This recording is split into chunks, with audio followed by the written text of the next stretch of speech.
250 miles above the Earth. June 1997. Aboard the space station Mir, a man is floating at a window, searching the sky for a cargo ship. 7 tons of steel and supplies are somewhere out there, coming in to dock, and nobody aboard knows exactly where it is. Then he sees it. A black body, speckled with spots, sliding past below the station. Too close. Far too close. And not slowing down. He said later it looked full of menace, like a shark. He shouts for the American to get to the escape ship. And then, a great thump, and the whole station shakes. This is Thin Margins, Episode 6. The day a supply ship rammed the house, the air began to leave, and the margin came down to a tangle of cables, a metal lid, and one man's thumb. Rewind 4 months. You may know this station. In February, Mir caught fire, and 6 men fought a blowtorch in the smoke. That story was Episode 5. The station survived, and the same 2 Russians who lived through the fire, the commander and his flight engineer, were still aboard, worn thin, deep into a long and unlucky tour. With them now was a new American, an astrophysicist named Michael Foale. Their cargo ships docked themselves using an automatic radar system called Kurs. It worked, but it was built in Ukraine, and after the Soviet Union fell apart, Ukraine charged Russia real money for it. So Moscow wanted to know if a commander could fly the freighter in by hand and stop paying for it. It had been tried once already, in March. That freighter had missed the station by a frighteningly small distance. The second test was set for the morning of June 25th. The test worked like a video game with the highest stakes ever played. The freighter carried a camera on its nose, looking back at Mir, beaming its picture to a television screen inside the station. The commander floated at that screen with 2 black joysticks, one for turning, one for thrust, flying a ship he could not see out any window. And the picture was almost useless. Mir, on that screen, was a pale shape over the clouds of Earth. And the commander said later the station looked very similar to the clouds below it. Worse, with the radar switched off for the test, there were no numbers at all. No range, no closing speed. Just a picture that grew slowly, far too slowly to judge. The other 2 crewmen pressed themselves to windows with a stopwatch and a handheld rangefinder, hunting for the freighter in the glare.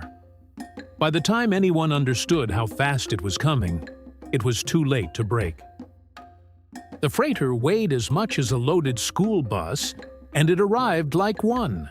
It clipped a solar wing on the science module Spektr, punched a hole through the panel, crumpled a radiator, and then struck the module itself. The worst collision in the history of spaceflight. Inside, the crew heard the thump, and then a sound no crew in orbit ever wants to hear. A hiss.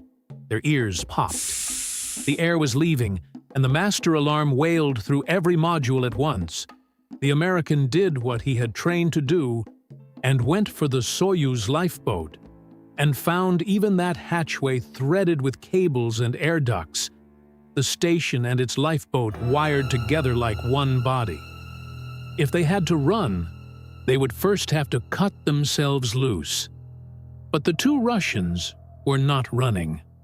Somewhere behind the wall, the house was bleeding, and they went looking for the wound. The hole was somewhere in Spektr, and Spektr's open hatchway was jammed with a solid tangle of cables, threading power from the module's solar wings into the rest of the station. The flight engineer attacked the tangle with his bare hands, wrenching connectors apart one by one, some of them live, racing the falling pressure in air that was getting thinner by the minute. When the passage was finally clear, the hinged door would not shut, so they grabbed the next thing at hand, a flat metal lid, and forced it into the opening. and the dying module's own falling pressure sucked it tight against the frame. The hiss stopped.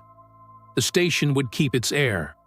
But behind that lid were Spektr's solar wings, half the station's power, and the American's bunk and everything he owned, sealed on the wrong side of a closed door.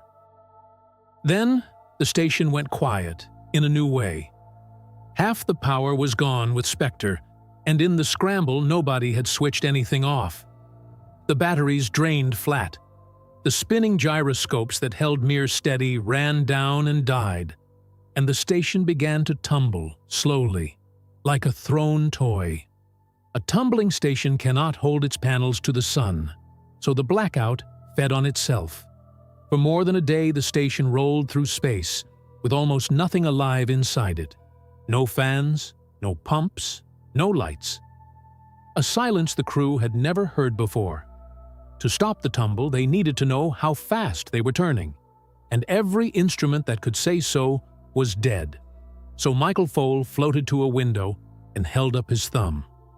At arm's length, a thumb covers about 1.5 degrees of sky. He timed the stars wheeling past it against his watch, did the physics in his head, and gave mission control a number: 1 degree per second. They fired the Soyuz thrusters against the spin. The tumble eased. Sunlight crept back onto the panels, and the station came back from the dead. So what actually held? Look at the scoreboard. The screen failed. A fuzzy picture with no range and no speed, flying 7 tons by eye. The hull failed, holed by a ship the station never saw coming. The power failed, half of it sealed behind a lid in the first hour. And against all that, the people held. A shout from a window that put the whole crew in motion. A flight engineer who tore a wall of live cables apart with his bare hands.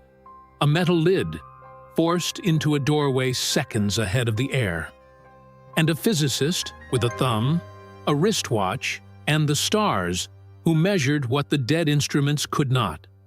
The station was saved twice in one day. Once from the leak, once from the dark.